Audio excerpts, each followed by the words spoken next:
જય શ્રી કૃષ્ણ, જય દ્વારકાધીશ મિત્રો। આજે આપણે અધ્યાય 16નો 24મો શ્લોક સમજીશું।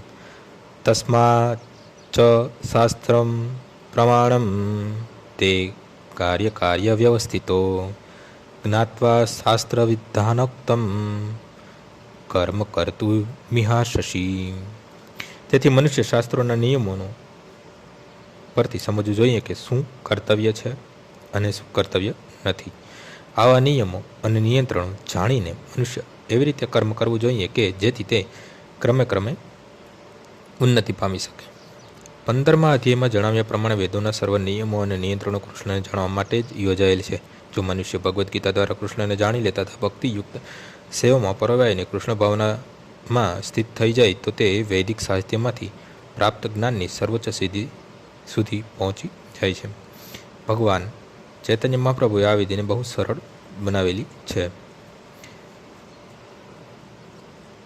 તેઓ હરે કૃષ્ણ કૃષ્ણ કૃષ્ણ હરે કૃષ્ણ હરે રામ રામ રામ હરે હરે આ મહામંત્રનો જપ કરવાનું કહે છે। ભગવાનની ભક્તિમાં પરોવાઈ જવાનું અને ભગવાનને ધરાવેલા ભોજનના શેષ પ્રસાદ તરીકે ગ્રહણ કરવાનું કહ્યું। જે મનુષ્ય આ ભક્તિ કાર્યોમાં સંલગ્ન રહે છે તેણે સર્વ વૈદિક સાહિત્યનું અધ્યયન કરેલું છે તેમ જાણવું। તે પૂર્ણપણે તેનો સાર સમજી ગયો છે। બેશક એવા મનુષ્યો માટે કે તેઓ કૃષ્ણ ભાવના પ્રાણ નથી કે ભગવાનની સેવામાં લાગેલા નથી તેમના માટે તેમણે કશું કરવું અને શું ન કરવું તેનો નિર્ણય વેદોના આદેશો પ્રમાણે થવો જોઈએ। મનુષ્યએ દલીલ કર્યા વિના તે પ્રમાણે કર્મ કરવું જોઈએ।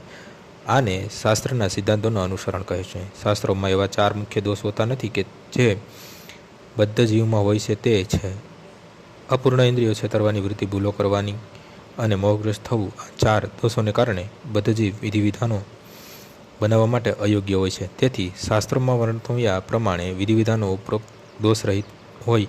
સર્વ મહાન સંતો, આચાર્યો તથા મહાપુરુષોએ ફેરફાર કર્યા વગર તેમનો સ્વીકાર કર્યો છે।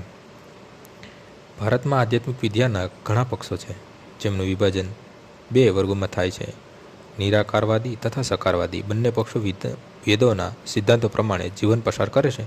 શાસ્ત્રોના સિદ્ધાંતો પાળ્યા વગર મનુષ્ય પૂર્ણતાના સ્તર સુધી પહોંચી ન શકે। તેથી શાસ્ત્રોના તત્વાર્થને વાસ્તવિક રીતે સમજનાર મનુષ્ય ભાગ્યશાળી ગણાય છે। આજનો શ્લોક અહીં પૂર્ણ થાય છે। આવતીકાલે ફરીથી સવારે 6 વાગ્યે મળીશું। જય શ્રી કૃષ્ણ।